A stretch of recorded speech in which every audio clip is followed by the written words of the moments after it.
오히려 인식론으로 봤을 때는 경향과 고생이라고 유구하고 교사한 적은 있죠.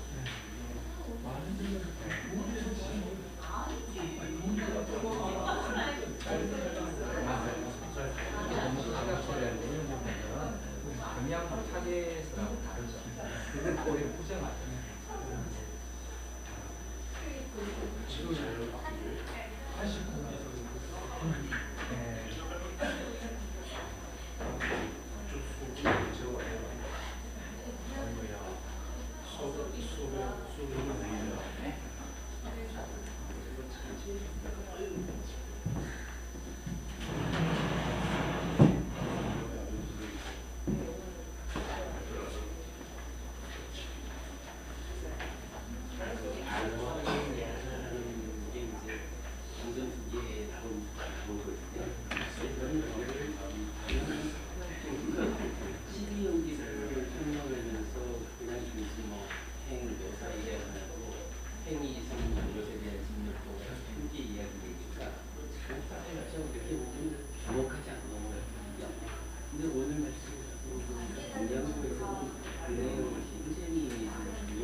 그 부분이 굉장히 비중 있게 다루고 있는 것 같아요. 저는 경에서 볼 때는 그냥 이렇게 그냥 진미하고까지를 포함한 상세한 알을 부처님이 설했다 하는 정도로만 보고 넘어갔는데 오늘 말씀해 주는 것은 굉장히 비중 있게 다루고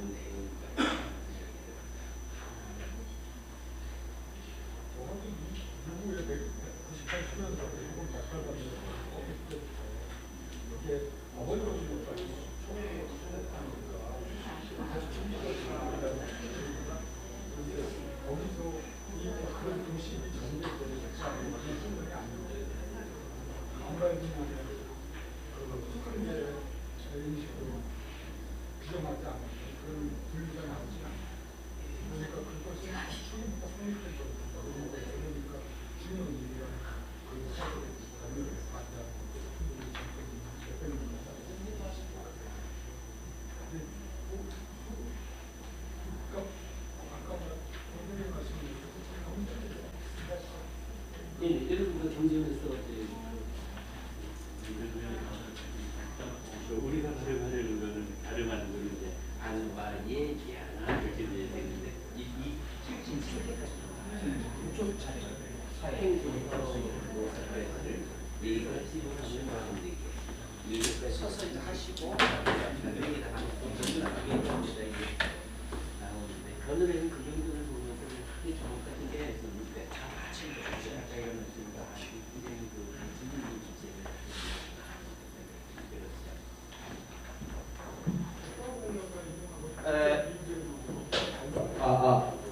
지금부터 제 3부를 시작하도록 하겠습니다. 밖에 계시는 분들은 안으로 들어와 주시기 바랍니다.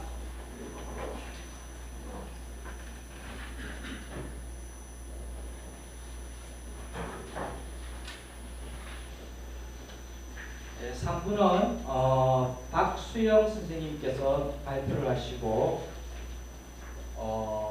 김재원 선생님께서 논평을 해주시고 그리고 이에 대한 사회는 이태성 선생님께서 맡아주시겠습니다. 그럼 시작하도록 하겠습니다.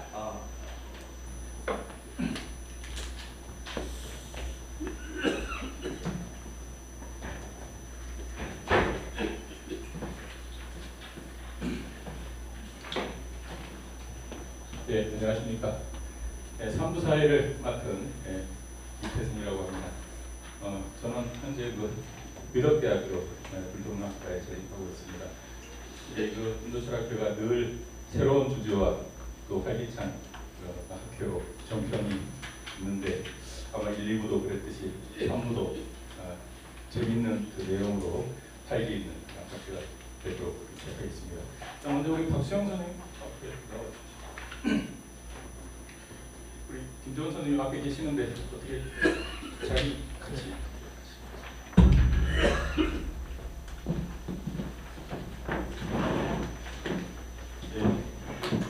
동국대학교 불교학부 강사로 현재 계시는 박수영 선생님께서 힌두이즘의 기원에 대한 재조명, 힌두교는 동인도 회사의 발명품인가 라는 제목으로 발표를 해주시겠는데 다들 아시는 것처럼 발표 시간은 30분으로 되겠습니다. 그리고 논평은 능인불교 대학원 대학의 그 불교학과에 재직하고 계시는 우리 김정은 선생님께서 나중에 해주시는데 논평과 질의 시간은 15분으로 해서 한 발표당 45분으로 되겠습니다. 그럼 바로 이어서 우리 박수영 선생님 발표를 시작하겠습니다. 박수 부탁드릴까요? 그리고 제가 우리 박수를 잘 모르는데 혹시 소개를 좀 겸해서 발표를 해주셨으면 좋겠습니다. 네, 부탁드리겠습니다. 안녕하세요. 저는 동국대학교의 불교학부에 현재 좀 공부를 늦게 해서 그래서 학위도 좀 늦게 받았습니다. 2017년에 학위를 받았고 그때는 동국대에서 힌두이즘과 또 교양 과목 강의를 맡고 있습니다. 오늘 인도 철학회와 원인의 학회에서 발표를 맡게 되어서 대단히 영광스럽게 생각을 하고 또 김정은 선생님의 훌륭하신 분이 또 제 글에 논평을 맡아주셔서 대단히 고맙게 생각하고 이상 발표를 시작하도록 하겠습니다. 오늘 학회가 인도 철학이 철학적인 주제에 관해서 다들 발표를 하시는데 저는 다분히 좀 정치적이고 역사적이고 사회적인 그런 분야를 발표를 하게 됐고 또 이미 김정은 선생님 논평문에서 잠깐 언급을 하신 것처럼 약간 좀 표면적이고 수상적으로 다루는 면이 없잖아 있는데 제출한 인터뷰과 다르게 PPT를 작성을 했는데 좀 내용은 다소 깊이는 없는 면이 없잖아 있는데 가볍게 듣습니다.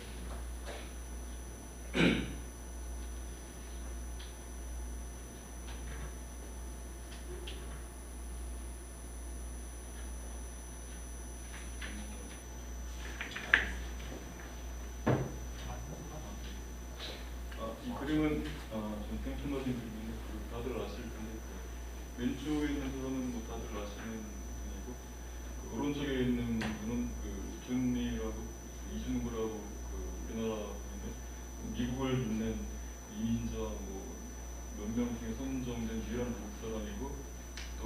우리가 특별한 동국대를 졸업하신 분인데 6.25 직후에 미국으로 이제 소리 안 들려요. 좀 크게 아. 말씀해 주시면 됩니다.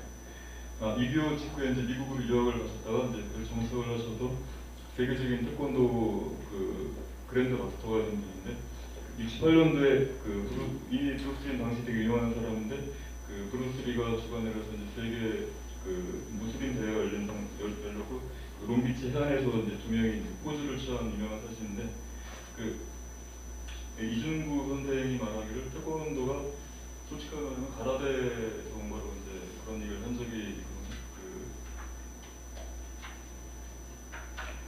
그리고 다들 아시는 도걸 선생 같은 경우는 이 책에서 언급한 적인데 본인이 고려대학교 태권도부 상단 멤버인데 동경대 유학을 가서 가라데를 갔더니 뭐 태권도랑 너무 똑같아서 놀랐다고 그러는데 그런 내용이 이 책에 자세히 나와 있고 또 사실 수많은 그 사람들이 그 학문적으로 태권도 연구하는 사람들은 가라데 좋은 것을 인정을 하는데 이제 겉으로는 드러내지 않고 있죠. 제가 그 대학교 때 그 영어 공부한다고 웹스터 영양사전을 사서 이제 본 적이 있는데 그때 제가 이것저것 찾아보다 궁금해 태권도라는 학문을 찾아봤더니 코리안 가라데가 짤막하게 나와 있고 제가 그때는 약간 충격을 받고 아니 이렇게 외국대에 이런 본인 사실 이렇게 실려있나고 깜짝 놀란 적이 있는데 얼마 전에 봤던 최근 웹사전은 좀 길게 좀 다르게 나와 있긴 한데 그 당시 이렇게 나와 있습니다. 그래서 이 사전의 정의와 또 그 김용 선생이 쓴 책에 이런 여러 가지 종합을 하면은 기본적으로 인도에서 기원을 해갖고 멀리 인도에서 기원했던 분도 있긴 하지만 기본적으로 중국에서 기원을 해서 오키나와에서 거의 현대적인 형태로 발달을 하고 그리고 특히 현대 무술의 발상제로 같은 일본에서 20년, 30년대 군국지 그런 시절에 현대적인 형태가 정립이 된 거라고 알려져 있죠. 그리고 그것이 그 당시 그 가라데를 했던 사람들이 그 해방된 이후에 그대로 있다가 그 이승만 정권이 200만 대 바꿔서 이제 리네임드 앤드 리버스 된 거죠. 제 이름이 새로 생기고 또 재탄생되면서 가라데와는 다른 길로 걷게 되고 현재는 가라데보다 더 국제적 위상이 높은 스포츠가 됐는데 근데 힌두이즘 같은 경우 약간 이런 비슷한 그 오해에 대해서는 어떤 많은 학자들이 정설인 것을 이해하고 있죠. 인도에서 기원을 한 건 맞지만 그 영국 식민지하에서 기독교의 영향하에 또는 기독교를 벤치마킹하면서 동인도에서의 그 정부 관료와 학자들에 의해서 고안됐거나 만들어졌고 그리고 그것이 그대로 현대 독립한 현대 인도에서 수정되거나 변경돼서 그냥 현대의 우리가 알고 있는 그 모던한 힌두이즘은 기본적으로 그 영국 식민지 시절에 만들어진 거라고 하는 것이 많은 학자들의 의견입니다. 그렇지만 일반적으로 그 많은 개론서나 인터넷 자료를 보면은 약 11억 명의 신자가 있는 인도, 네팔 또 해외에 있는 인도인 거주 지역에서 약 80% 이상이 믿고 있는 약 11억 명이 믿고 있는 종교로서 기독교, 이슬람에서 세계 3대 종교로 알려지는 월드 릴리전으로의 지위를 갖고 있죠. 그리고 상당수의 개론서도 역시 유명한 학자들에다가 올디스타 가장 오래된 종교라는 말을 하고 있죠. 많은 학자들이 거의 동의하는 바죠. 그리고 가장 유명한 학자 중에 한 명이 막스웰러 같은 경우 처음 힌두교를 접하고서 젊은 나이에 이걸 처음 접하고서 되게 충격을 받더라고요. 유대교나 기독교보다 더 오래된 종교가 있다는 거에 깜짝 놀라고서 힌두교를 공부하면은 모든 종교의 미스터리를 풀 수 있는 어떤 시간이 되지 않을까 이런 생각을 했다고 합니다. 근데 이렇게 알려져 있는 종교가 동인도에 사이에서 불과 200년 전에 만들어졌다고 하는 게 약간 많은 지지자를 갖고 있는데 그래서 이제 간단하게 오늘 설명을 드리려고 합니다. 간단하게 소개를 하고 제 개인적인 의견을 말씀드리려고 하는데 힌두의 어원은 다들 아시죠? 인더스강의 현지 산스크리트 명 힌두가 바뀌었다는 거 아시죠? 약 BC 한 9세기, 7세기경 사이에 S 발음이 H로 바뀌었고 또 다리우스 1세 시대 비명에도 이런 게 실제로 합니다. 폰 티에텐크론이라는 사람의 어떤 연구형이 이미 6세기 BC 6세기형의 비명에 이미 있다고 보고 있습니다. 그리고 그렇지만 힌두에다가 이즈미부터 힌두이즘이라는 그 말은 아주 최근에 주어죠. 옥스퍼드 사전에는 뭐 1829년 또 웹서전은 더 멀리 1787년에 나와 있지만 어떤 용례 나와 있지 않고 이렇게만 다 이렇게 연동한 표기가 됐는데 재미나는 게 더머 필링이라는 사람 연구에 따르면 람마노이가 쓴 책에서 그러니까 인도인이 처음으로 힌두이즘이라는 단어를 사용하는 게 1816년과 7년에 이 사람이 쓴 책이라고 하는데 재미나는 게 처음에는 스펠링이 다르죠. 힌두, 오로 쓰고 나중에 유로 바꿨는데 어쨌거나 인도인이 썼건 영국인이 썼건 19세기 초반 내지는 18세기 후반에 이제 처음 사용됐다라고 하는 거고 언어가 처음 만들어졌다고 한다면은 당근 함축까지도 그 당시에 만들어지지 않았나 하는 게 일반적인 주장입니다. 그래서 그 당시 19세기 초에, 그러니까 일반적으로 19세기 초에 영국에 의해서 만들어졌다고 하는 대다수 학자들의 어떤 견해를 요약을 하면은 힌두이즘이라는 용어 자체가 힌두인들이 쓰는 말이 아니고 또 힌두란 말 자체도 본인들이 쓴 말이죠.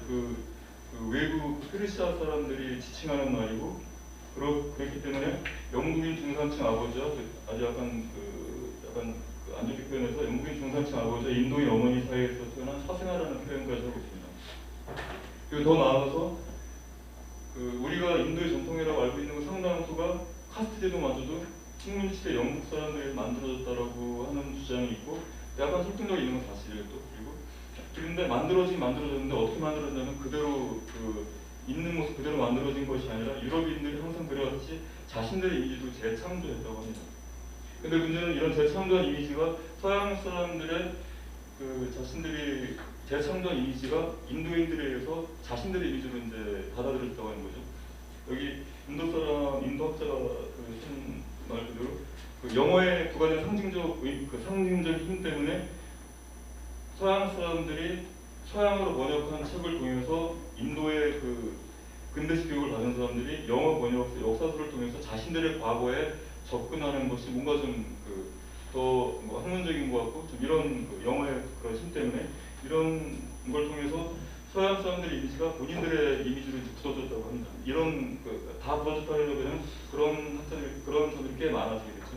가장 대표적인 게 우리가 힌두 개혁운동에서 꼭 거론되는 몇 명 있죠. 그 중에 한 명이 수완 비베카난다 같은 경우도 유럽인들의 힌두교에 대한 이미지를 더 확대시켜갖고 유럽의 구원은 합리주의적 종교, 즉 자신들의 힌두교에서 구원될 수 있다는 이런 말까지 하게 됐습니다. 근데 타락한 유럽을 인도가 구원할 수 있다는 이런 말은 이미 비베카난다보다 한 7, 80년대에 이미 유럽 사람이 먼저 했어요. 로잔 로차라는 사람이 평가하기를 이제 가장 위대한 초기의 인도학자라고 하는 독일의 프리드리히 실레겔 같은 경우 1811년경인가 그때 페르시아를 배우러 파리에 왔는데 파리에 와서 처음에는 이제 아직 산업혁명이 채 발달되진 독일과 비교해서 훨씬 발달된 파리를 보고서 이제 우주의 수도라고까지 표현을 하고 처음에는 이제 되게 놀랐는데 점차 그걸 안 좋게 보기 시작하고 이제 국립도서관에 처박혀서 범어를 공부하기 시작했다고. 그 당시에 유럽 최초의 범어학 교수인 알렉산더 해밀턴이 당시에 파리에서 공부를 하고 있다가 당시 영국 프랑스가 전쟁에 나왔고 영국의 스파이 오인을 받아서 약 1년 정도 감옥에 들어가서 그때 감옥에 들어가 있는 알렉산더 해밀턴한테 이제 범어를 1년 만에 배워서 거의 1년 만에 터득을 했다고 합니다. 이 사람이. 근데 이 사람이 처음에는 되게 높게 평가했던 파리의 모습, 유럽의 어떤 근대화된 모습을 이제 안 좋게 평가하기 시작했어요. 이송의 독자, 어떤 과학과 진보에 대한 맹신이 서양을 퇴보하게 했다. 그리고 이 퇴보한 서양을 치료할 수 있는 것은 우리의 원형을 갖고 있는 동양이라고 인도라는 말을 하면서 이제 이런 서양의 치료할 수 있는 동양이라는 말을 했는데 이것과 이런 거와 똑같은 얘기를 앞에서 말씀드린 비례가란다고 한 거죠. 이런 식으로 전반적으로 우리가 알고 있는 힌두교와 힌두교의 어떤 가치교가 서양 사람들의 19세기 초에 만들어진 거라고 하는 거에 반해서 그렇지 않고 그 이전에 이미 현대와 현대 우리가 알고 있는 비슷한 힌두교가 이미 그 전에 성립되었다. 그리고 갑자기 성립된 것이 아니라 장기적인 역사적인 과정을 통해서 형성됐다는 주장을 하는 학자들이 있는데 유명한 사람 많죠. 윈디 도니버라든가 뭐 데이비드 로렌츠 이런 유명한 사람들이 있는데 그 데이비드 로렌츠의 그 주장을 이제 중심으로 말씀을 드리면은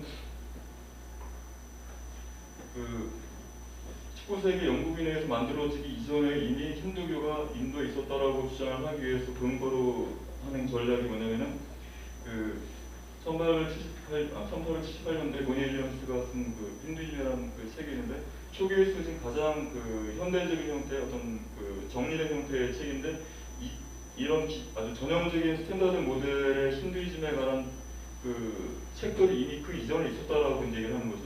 그리고 또 하나는 그 영국인들에 의해서 힌두이즘 만들어지기 전에 그 인도 사람들 자신들이 힌두라고 자의식이 없었는데 이미 그 이전에도 있었다라고 하는 이제 증거를 대는데 이게 뭐냐면 먼저 그 스탠다드 모델 같은 말씀드리면 이미 영국인들이 들어오기 훨씬 이전에 뭐 이탈리아, 포르투갈 이런 독일의 많은 그 선교사들이 인도에 와서 보고서 작성한 보고서에 따르면은 그 모니 윌리엄스가 쓴 힌두이즘에 있는 내용과 거의 비슷한 수준의 힌두이즘에 대한 내용이 있다는 겁니다. 그러니까 19세기 발명이 아니라 그 전에 있다라고 하는 거죠. 그리고 또 하나는 그 영국에 의한 19세기 발명이라고 주장하는 사람들의 그 하는 얘기 중에 뭐가 있냐면은 18세기에는 힌두라는 말이 인도에 대한 후발적인 용어이기 때문에 인도 무슬림 같다 힌두 무슬림, 인도 기독교 같다 힌두 기독교라고 하는 표현이 상당히 흔하게 있었다. 그리고 또 인도 학생 로빌라 타파르에 의하면은 그 델리 술탄스라는 무굴 제국 시대에 그 대규모로 들어온 무슬림들에 대해서 별 자각의식이 없었다고 해요. 이 사람의 그 연구에 따르면은 그렇기 때문에 그 19세기 이전에는 힌두나 힌두이즘에 대한 어떤 자각의식이 없었다고 하는 거죠. 근데 로렌젠의 그 이전에 있었다고 하는 그 증거로서 나온 거에 따르면은 첫 번째는 그 세바스티안 말리게라고 하는 포르투갈 선교사가 그 약 17세기 중반에 쓴 여행지인데 여기에 어떤 말이냐면 당시 무굴 제국이죠. 무굴 제국의 어느 하급 관리가 힌두 사람들 하는 지역에 가서 그 사람들이 숭배하는 그 공작을 죽였대요. 아마 재미삼아 죽였나 했더니 고위 관료 가서 막 꾸짖으면서 외모로 보건데 너는 이슬람의 진리를 따르는 무슬림인데 어떻게 감히 힌두 제국에서 생명을 바칠 수가 있냐 이런 말을 했다고 합니다. 그러니까 이 말 속에 이미 힌두와 이슬람이 서로 그 상호간의 어떤 종교에 대한 자각이 있다는 어떤 반증이죠 이미. 그리고 또 하나는 이거보다 약간 이른 시기 에카나트라고 하는 시인이 마라스트라 지역에 사는 시인이라서 마라티어로 작성하는 시인데 그 힌두교와 무슬림 간의 서로 종교적인 대화를 시로 작성을 한 것인데 거기 서로 이제 상대방 종교를 비판하고 뭐 조롱하고 이러다가 끝 서로 화해하면서 이런 식으로 끝난다고 합니다.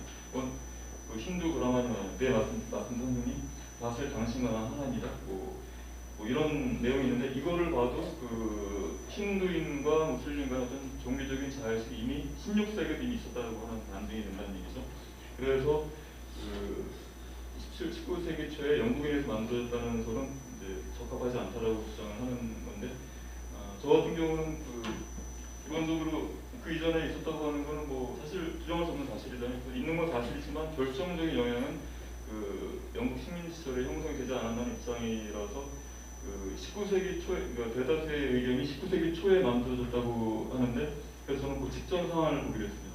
19세기 초는 이미 영국의 식민지가 본격적으로 제국주의적인 형태를 띄어가던 상태였지만 그 이전 18세기 후반에 아직 제국주의적인 형태가 없었고 아직은 영구 지배할 거라는 생각을 안 했었고 인류밖에 지배를 안 한 상태였거든요. 그 상태에서의 영국의 정책이 어땠는지를 잠깐 보기로 했습니다. 아시겠지만 전통적으로 영국과 프랑스가 유럽의 최고 이제 경쟁 관계인데 그 유럽 대륙만 봐도 가장 강대국이고 전통적인 영국의 경쟁자인 프랑스가 상대적으로 다른 나라에서 굉장히 늦게 인도에 들어왔죠. 가장 먼저 온 게 포르투갈이고 뒤늦게도 영국이 이제 많은 부분을 차지하고 있었는데 왼쪽이 영국 동인도에서 시장이고 오른쪽이 프랑스 동인도에서 시장인데 그 초기에는 막 마드라스 그러니까 영국의 그 3대 광부 중에 마드라스를 점령을 하는 등 서로 깍지세우는데 그 7년 전쟁이라고 이제 처칠이 그 18세기 대개 대전이라고 평가한 그 7년 전쟁이라는 것은 인도에서도 그 카라타카 전쟁이 벌어졌는데 그 전쟁에서 최종적으로 다들 아시는 플라시 전쟁에서 이제 영국이 이김으로써 영국이 독점적인 지위를 갖게 되고 프랑스는 이제 퇴보하게 됐죠. 그때 영국의 승리에 많은 기여를 한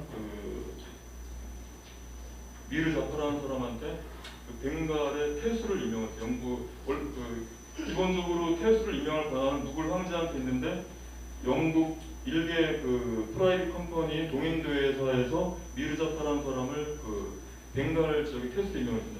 당시에 벵갈이라고 하는 현재 벵갈이 아니라 벵갈, 오리사, 비아르스를 포함하는 굉장히 광대한 지역인데 이 지역에 태수로 임명을 하고 그리고 또 어떤 조치를 취했냐면은 프랑스한테 이긴 다음부터 약 8년 후에 알라바드 조약을 맺어갖고 조세 징수권을 이제 뺏어오게 됩니다. 이제 형식적으로는 샤알라메 누굴 황제가 1년에 260만 루피를 받는 조건으로 조세 징수권을 이제 영국 동인도에서 넘기게 되는데 동인도에서 조세 징수권을 받게 돼 약간 좀 앞에서 퇴수는 미르 자파라는 사람을 임명하고 조세 징수권 따로 받아요. 이게 어떻게 가능했었냐면은 이 당시에 누굴 제국의 정치 시스템이 어땠냐면은 현재 인도의 주를 스테이트라고 하죠. 영어로 스테이트라고 그러는데 영국 식민 시대는 프로빈스라고 했는데 누굴 제국 때는 수바라고 그랬습니다. 근데 이 당시에 각 지역 태수한테 너무 권한이 집중되는 반란할 염려가 있기 때문에 정치 권력과 경제 권력을 분산해냈어요.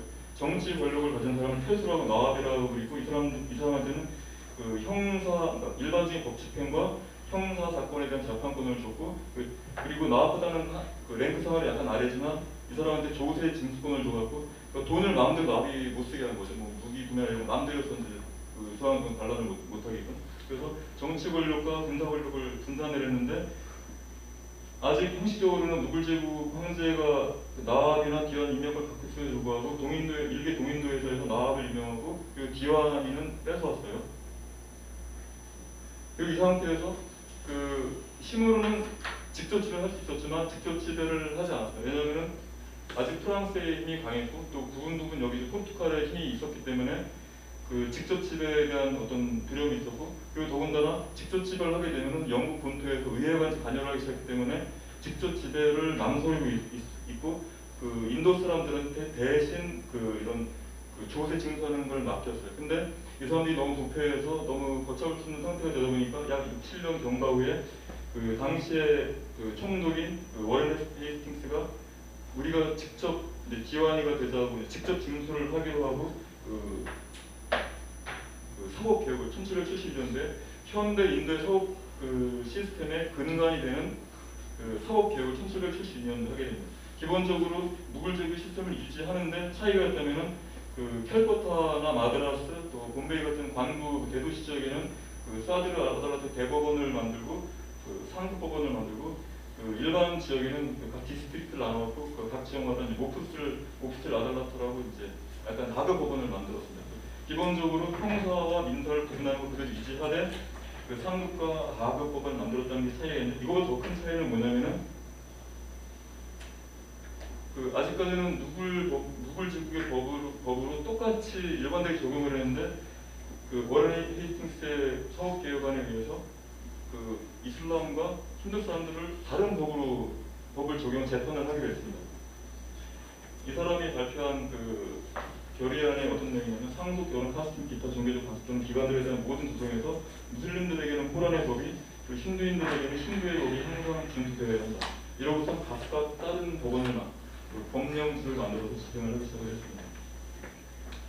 이게 가능하게 된 계기는 뭐냐면은 기본적으로 헤이스팅스라든가 그때 윌리엄 존스라든가 초기에 할렙 이런 사람들은 기본적으로 계몽시대의 어떤 그런 고정교육의 소양을 받은 사람이라서 동양에서 아직은 많은 편견이 없었고 좋게 받아들일 면이 없지 않아 있었고 더더군다나 이 사람들이 기본적으로 이슬람에 대해서는 십자군 전쟁과 또 스페인에서의 그런 국토 수복운동이라는 전쟁에 영향을 받아갖고 이슬람에 대해서 굉장히 공포심 내지는 적대감이 있었는데 상대적으로 되게 유약해 보이고 무슬림의 지배를 받는 힌두인들에서는 상당히 동정심을 갖고 있습니다. 그래서 이 사람들한테 보다 이제 큰 어떤 무슬림으로 벗어나고자 하는 어떤 그런 정책을 피기 시작했어요. 그래서 헤이스팅스가 한 말로 인데게다 그들 자신의 법을 그들을 보호하지 못하는 것은 상당히 슬픈 일이다.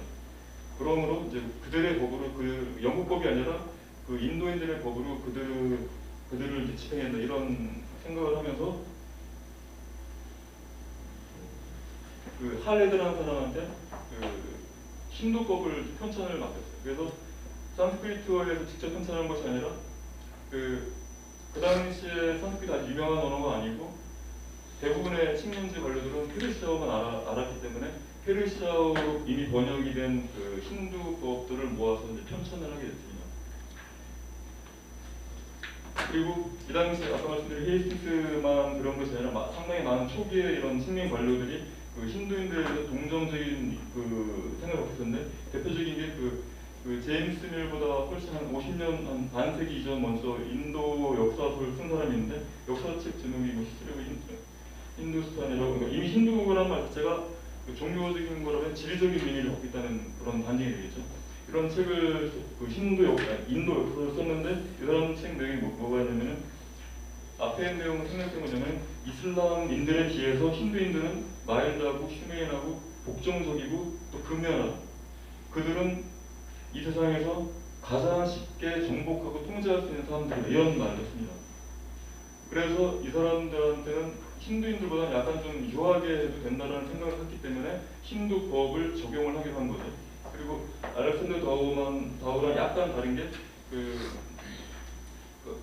다우보다 약간 그 한 세대 뒷사람이긴 한데 존 말콤이라는 사람 같은 경우는 또 어떤 얘기를 하냐면 시크들은 그러니까 무슬림에서 카스트 제도 같은 거를 빼고선 약간 이슬람과 결합해서 만들어진 새로운 종류의 시크교들 같은 경우는 마라타 사람들보다는 더 개방적이고 성실하고 그리고 또 아프간 사람들보다는 덜 무례하다, 덜 잔인하다 이런 말을 했습니다. 이게 무슨 말이냐면은 시크교도들은 카스트 제도에서 벗어났기 때문에 무장을 하잖아요. 무장을 해서 힌두교도에서는 특정 계급만 무장을 하고 분위기를 낼 수가 있는데 시크교는 많은 사람들이 무장을 할 수가 있기 때문에 실제로 영국인들이 인도를 식민지로 만드는 과정에 가장 애를 놓은 것이 시크족이죠. 그래서 이 사람 힌두에 대한 동정은 있지만 제한적인 동정이죠. 이 사람들을 완전하게 개방시키면은 시크교도처럼 이제 군사적으로 강한 입장이 될 염려가 있습니다. 카스트를 유지하면서 적당한 선에서 이슬람을 어느 정도 좀 도와줘 이런 입장이었기 때문에 법을 새로 만들어 힌두인들에게만 적용되는 법을 새로 만들었고 그래서 이 계기를 통해서 아직까지 무슬림에 종속된 집단이었고 무슬림의 법을 적용받던 집단이었는데 힌두가 무슬림과 대등한 하나의 집단으로 떠오르기 시작한 거죠. 더군다나 인구는 압도적으로 많고 그러니까 이런 계기에 의해서 힌두가 본격적으로 이제 전면에 들어오게 된 거고 그리고 아시는 것처럼 동인도에서 람만 노예 같은 경우도 많은 사람들이 주로 힌두인들이 동인도에서의 채용이 된다거나 이런 식으로 또 우대를 받게 됐습니다. 그리고 앞에서 말씀드린 할레드가 편찬한 법 제목이 아까 젠투로였죠. 근데 이게 아까는 관습법 같은 걸 모아놓은 거라서 실제 재판에는 적용이 좀 애매하기 때문에 윌리엄 존스가 당시 총대인 코놀린한테 제안을 해서 콜루이라는 사람이 번역을 해서 여기 직접 산스크리트 번역을 해갖고 이제 새로운 법안을 만들게 됩니다. 근데 차이가 아까 거랑 이름이 다르죠. 아까 건 젠툴로였는데 이 책은 힌두로죠. 젠투를 사전에서 보시면은 힌두란 명칭이죠. 근데 젠투는 원래 아시겠지만 이방이라는 뜻이죠. 원래 유태인들이 쓴 이방이라는 표현인데 유태교의 영향을 받아서 유태교나 기독교에서는 세상 사람들을 종교적으로 분류할 때 첫 번째 유대교도 그다음에 기독교도 무슬림 나머지 집단으로 구분을 하게 됩니다.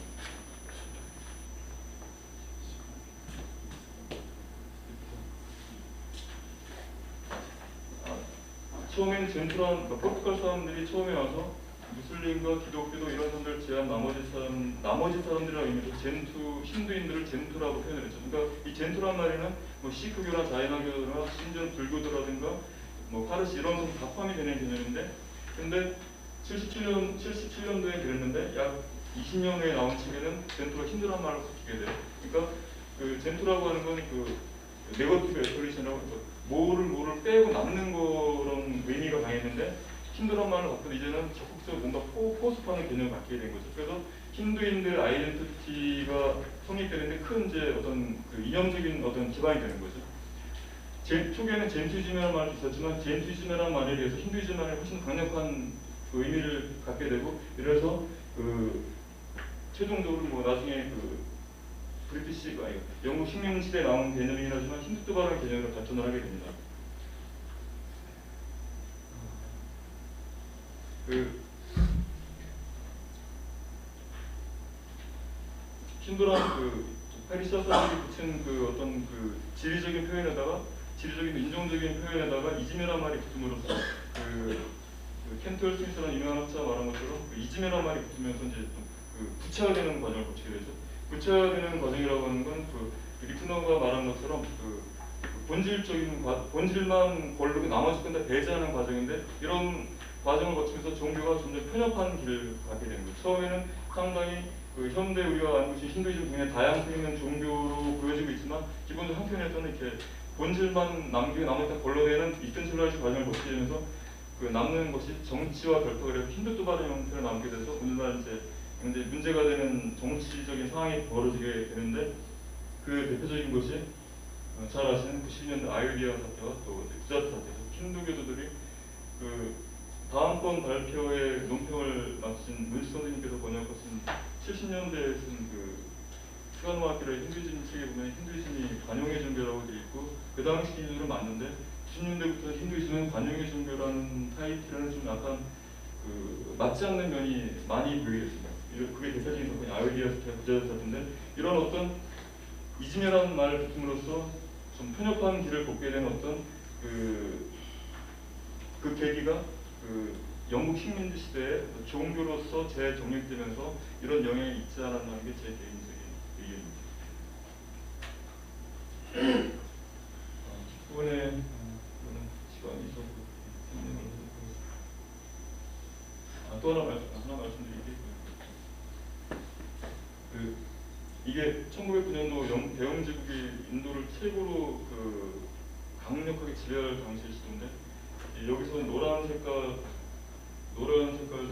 그 자치가 허용되는 그 흔히 군주 그 프린슬리 스테이트라고 하죠. 프린슬리 스테이트인데 영국이 식민지의 최정점기에도 60%만 직할 통치하고 40%는 그 자치권을 허용했다고 합니다. 근데 자치권을 허용을 했는데 오히려 독립된 이후에 이 자치권이 허용된 나라들이 그 중앙 정부에서 다 강제 합병이 되게 되죠. 그리고 얼마 전 10월 31일자로 인도가 29개의 주와 7개의 그 연방 직할지가 있었는데 얼마 전에 바뀌게 됐죠. 그 신문 보신 분들 아시겠지만 그 스테이트가 하나 줄고 그 인디언 테리토리가 늘어났죠. 뭐냐면은 그 항상 문제가 되는 그 잠무 카시미르 주가 그 기본적으로 세 개 영역, 잠무와 라닥과 카시미르 밸리가 있는데 상당한 수준의 자치권이 허용되는 잠무 카시미르 주를 반으로 쪼개서 잠무 카시미르와 라닥 두 개의 연방 직할지로 나누면서 상당한 자치권을 뺐고 중앙정부 직접 통제하게 됐어요. 그래서 이런 거를 그 기본적으로 영국인들의 식민지는 끝났지만 이제는 중앙 정부에 의해서 어떻게 보면 영국 사람들만큼이나 먼 데 있는 그 중앙 사람들이 와서 자기들 직할 통치하는. 그래서 이 사람들 입장에서는 영국 식민지 시절보다 더 자치권이 줄어들게 된 거죠. 그리고 기본적으로 시크의 지역인데 그 이슬람과 힌두 간의 어떤 그 경쟁으로 이런 자치권이 박탈당하는 상황이 벌어졌습니다. 기본적으로 이런 힌두이즘의 어떤 힌두이즘 정치적인 결탁에서 이런 일이 벌어지게 된 것이, 그러니까 기본적으로 힌두이즘이 그 인도 문화를 긍정적으로 평가하든 부정적으로 평가하든 식민지 시대에 인도를 식민 지배하기 위해서 만들어진 범위 내에서 그런 큰 테두리에서 만들어졌다고 한다면은 역시 현대 힌두이즘도 인도 학자들 스스로가 세컨드 콜로나이제이션을 표현하는데 영국은 물러갔지만 이제 영국 중앙 정부에서 그 기본적으로 힌두이즘이 주류가 아닌 사회조차 강제로 이제 재식민지를 한다는 거죠. 그래서 기본적으로 이런 힌두이즘이 어떤 식민지 논리에서 만들어진 거기 때문에 이런 것이 계속 지속되지 않았나 하는 것이 제 개인적인 의견이라고 말씀드리면서 일단 마치도록 하겠습니다.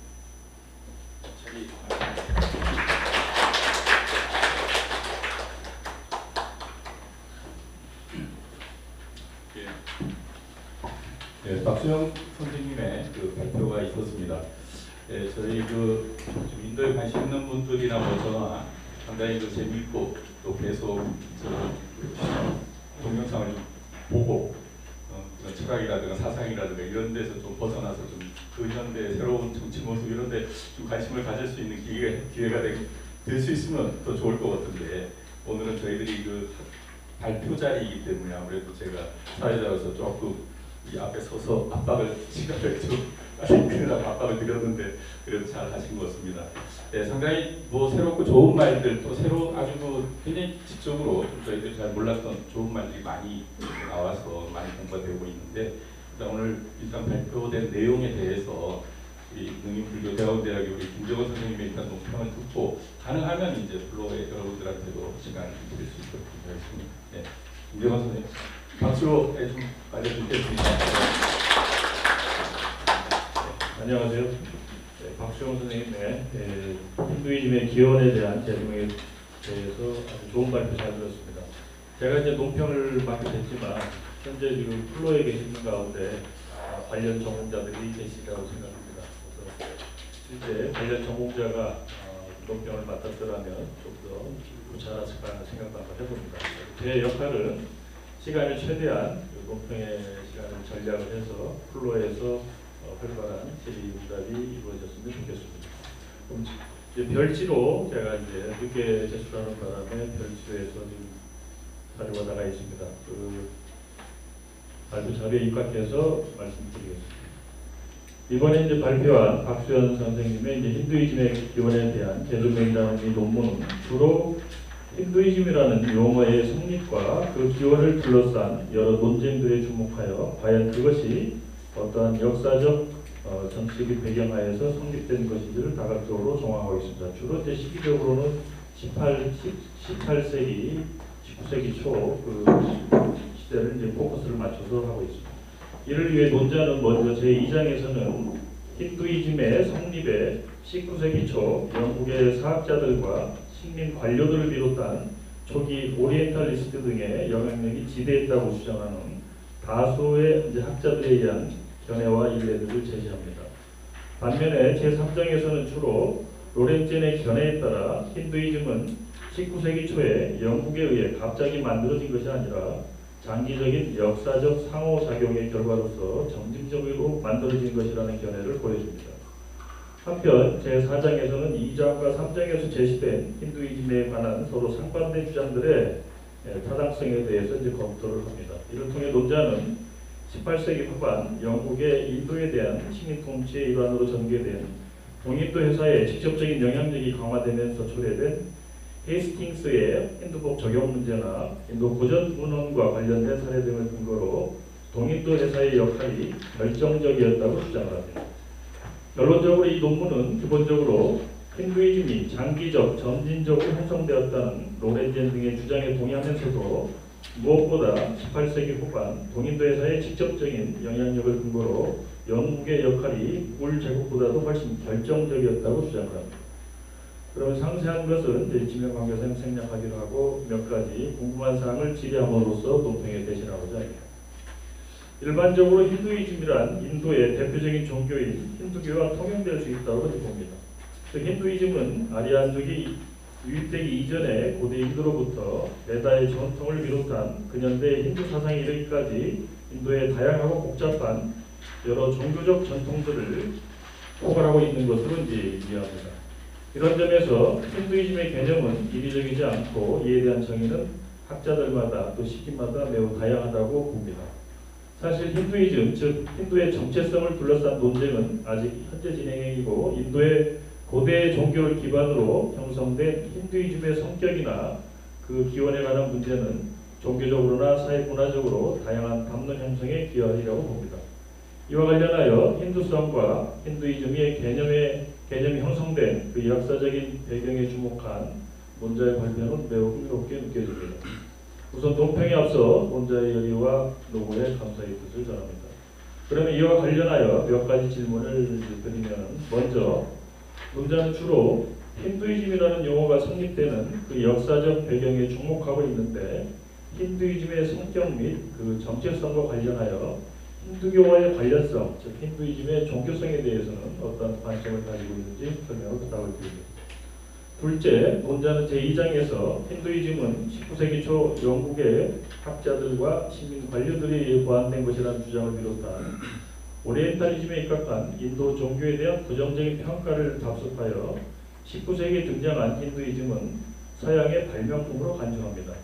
이러한 힌두이즘에 대한 규정은 너무 정치 이데올로기적으로 과도하게 해석되어 인도 종교의 사회 문화적, 내적 구조는 간과한 것으로 보입니다. 그러니까 서구적인 타자의 시선에 의해서 너무 일면적으로 보는 건 아닌가 하는 그런 의구심을 갖습니다. 이에 대한 논자의 견해와 좀 더 자세한 설명을 부탁을 드립니다. 셋째는, 논자는 힌두이즘의 개념을 둘러싼 논쟁을 주로 인도 사회가 근대 이전에 역사적으로 겪어왔던 정치적인 지각 변동과 함께 영국의 식민 지배 이데올로기적인 성격에 천착하여 너무 평면적으로 다루어져 다소 아쉽게 생각됩니다. 제가 생각할 때 먼저 이제 힌두이즘의 이제 용어의 어떤 성립 문제도 중요하지만, 그 힌두이즘이라는 그 말이 가지는 그 내용적 함의, 힌두이즘의 성격과 정체성을 먼저 논자는 어떤 관점을 가지고 바라보고 있는지 그걸 정의하고, 거기에 대한 통시적인 관점에서 과연 여기에 대한 다양한 논의들은 어떻게 다양하게 제시되고 있는데, 그것들을 좀 갈래를 쳐서 본인이 주로 여기서 이제 발표하는 방식은 그 논의 내용이 주로 이제 힌두이즘의 특히 이제 18세기 동인도 회사의 그 영향력 하에 됐던 것들과, 그러니까 부정적인 측면과 긍정적인 측면을 조금 대극적으로 다루고 있는데, 여기에 대한 것들을 좀 더 입체적으로 통시적인 관점에서 조망하는 게 어떨까 하는 그런 생각을 해봤습니다. 이에 대한 논자의 입장을 보시겠습니다. 사실 힌두이즘은 역사적, 사회적 조건과의 상관성도 중요하지만 그 본연인 종교 문화적인 측면도 매우 중요하다고 여겨집니다. 이런 점에서 힌두이즘의 개념 형성과 그 정체성을 둘러싼 이해와 그 논의가 좀 더 거시적인 통시적인 측면에서 입체적으로 조망되기를 이제 기대하고 싶습니다. 이상으로 이제 훌륭한 발표를 해주신 논자에게 진심으로 감사드리면서 더욱 완성된 형태로 보완되기를 기대하고 싶습니다. 감사합니다. 마치도록 하겠습니다.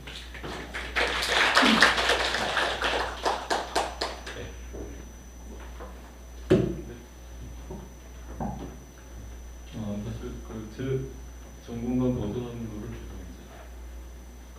주로 서양학자들 자료에 의지해서 제가 이제 작성을 한 거라서 좀 다른 시상제에서는 정치적인 종교적인 선생님이 말씀하신 힌두이즘 종교적인 측면, 내적인 측면보다는 외적인 면을 좀 평면적으로 다룬 면이 없지 않아 있는 건 사실인데, 근데 또 80년대 이후에, 특히 또 90년대 인도가 경제가 개방화되면서 현 집권당인 모디의 BJP가 처음에 이제 연정을 통해서 정권을 잡았지만 점차 힘을 가지면서 이제는 단독으로 정권을 이번 특히 5월달 선거를 통해서 단독 과반수를 차지하게 되죠. 약 30년간의 과정을 통해서 BJP가 집권하는 과정은 약간 쇼비니즘적인 어떤 힌두투바가 상당히 강력한 힘을 가졌고, 제가 개인적으로 알고 있는 인도의 어떤 선들도 그렇고 약간 다소 광적으로 좀 하는 면이 없지 않아 있거든요. 예를 들어서 극장에서 우리나라 예전에 조력했지만 극장에서 국가가 나올 때는 강제로 일어서야 되는 분위기가 조성이 되고, 안 일어서면 이렇게 좀 눈치를 봐야 되는 그런 약간 불편한 분위기가 자꾸 관용의 정교라고 하는 모습과는 벗어난 자꾸 불편한 모습이 자꾸 연출이 되고 있는데, 그리고 기본적으로 정치라고 하는 것이 많은 분들이 말씀하셨고 저도 동의하는 건데 정치 문제는 사회의 모든 문제랑 결부될 수밖에 없다고 봅니다. 그렇기 때문에 종교는 기본적으로 한 개인의 내면적인 행위에서 출발하지만 그 내면적인 행위들이 모이면 결국은 사회적인 함의를 가질 수밖에 없고 그 사회적인 함의는 결국 정치적인 형태로 결핍하게 될 수밖에 없는 면이 많은 게 사실입니다. 예전에 십자군 전쟁을 포함해서 많은 것이 기본적으로 종교 전쟁이 아니라 정치적인 전쟁이었고 그리고 또 힌두이즘의 통수배라고 하는 사띠라고 하는 것도 종교적인 측면이 있는 거로들 얘기를 하지만 어떤 학자에 의하면은 미망인이 갖고 남편이 죽으면서 물려받는 유산을 탐내는 친척들이 만든 제도라고 하는 얘기가 있는데 종교적인 기본 출발점은 종교적인 함의가 있을지 몰라도 겉으로는 또는 강력한 어떤 사회적인 영향을 미치는 데는 정치적인 어떤 이해관계가 경제적인 이해관계가 있기 때문에 철학적인 어떤 종교적인 내면적인 부분도 다뤄야 되지만 더군다나 힌두이즘은 종교적인 측면이 상당히 강한 것이기 때문에 그렇지만 한편으로는 외적이고 추상적으로 보일 수도 있겠지만 정치적인 사회적인 역사적인 관점에서 보는 것도 필요하지 않나 싶어서 이제 제가 또 그걸 다 양쪽을 다 할 만한 역량도 안 되고 일단은 그냥 그런 취지에서 그냥 간단 추상적으로 다뤘습니다. 예, 지금 노평자 선생님께서 지휘하신 힌두이즘 안에 어떤 개념이 정치 사회적이고 종교적인 여러 가지가 있어서 그런 것에 대한 구분이 가능한가 하는 문제였던 것 같은데 우리 박신영 선생님 복합적인 그런 개념으로 말씀하셨는데요. 지금 시간이 사실 조금 이렇게 한정이 되어 있는데 지금 두 분 말씀하신 것 포함해서 혹시 플로어에서 혹시 질문하시거나 좀 말씀 있으시면 한 분 받겠습니다. 그러기 전에 저는 개인적으로 이거 힌두이즘이란 말이 정확하게 최초로 쓰여진 게 여기 논문의 118쪽에 보니까 람모한 로이가 두 편의 영문글에서 썼다고 하는데 이게 혹시 힌두이즘이라는 어떤 용어로서는 처음 등장하는 말인가요? 제가 본 자료에 의하면 최초로 확실하게 나온 건 없는데 아까 발표 중에 나온 것처럼 웹스터 소설은 1700 몇 년이라 나와 있는데 용례는 안 나와 있어서 제가 찾아보지 못했습니다. 근데 일반적으로 람모한 로이 같은 경우 인도인에 의한 최초의 용례이고 서양에 의한 용례는 더 이전인데 그건 제가 못 찾았습니다. 예, 알겠습니다. 혹시 질문 있으시면 질문이나 코멘트도 괜찮습니다. 황영희 선생님과 인도에서 오래 계셨는데 뭐처럼 신선하게 느껴지지 않으십니까? 한 말씀. 있죠.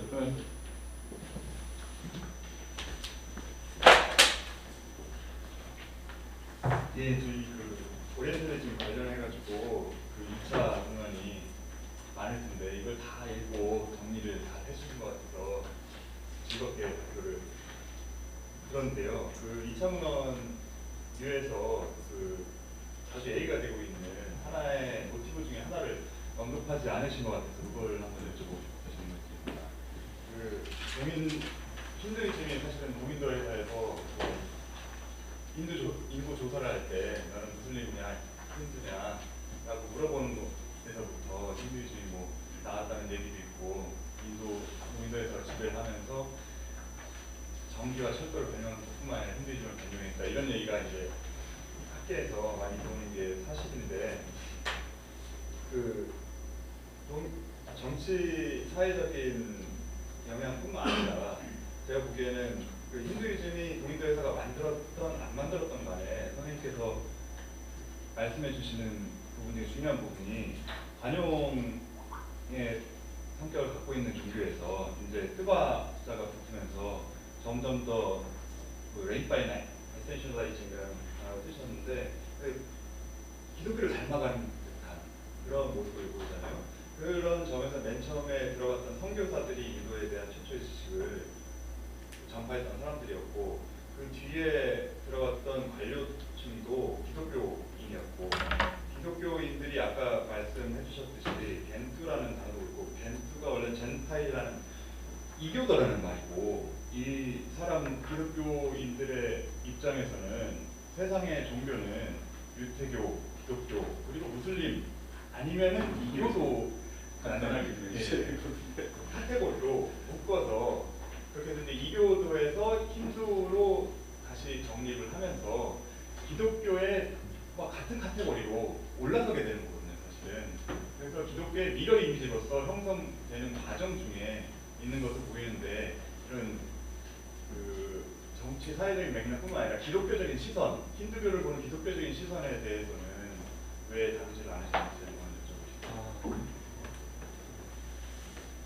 제가 이 발표를 슬라이드 너무 많이 50몇 개를 만들어갖고 다 설명을 못했는데 그 슬라이드도 있고 그 인쇄한 프린트물에도 다뤄져 있으니까 나중에 참고를 하시면 될 것 같아요. 저는 그 말씀하신 것 중에 인구조사를 통해서 너는 무슬림이냐 너 힌두냐? 힌두라면 너는 뭔 카스트에 속하냐는 걸 아주 세세하게 조사를 한 거가 힌두즘의 형성의 카스트 제도가 영국에서 만들었다고 하는데 큰 어떤 증거로 얘기하는데 그건 상당히 부대로 제가 알고 있는데 그 1871년도에 처음 인구조사가 대규모로 이루어지고 그것도 10년마다 한 번씩 이루어진 걸로 알고 있는데 그거는 힌두이즘의 성립과는 좀 약간 거리가 있는 훨씬 부대 일이라는 걸 말씀드리고 싶었고 제가 인쇄물에는 있는데 그 로밀라 타파르란 1980년대에 많이 활동하던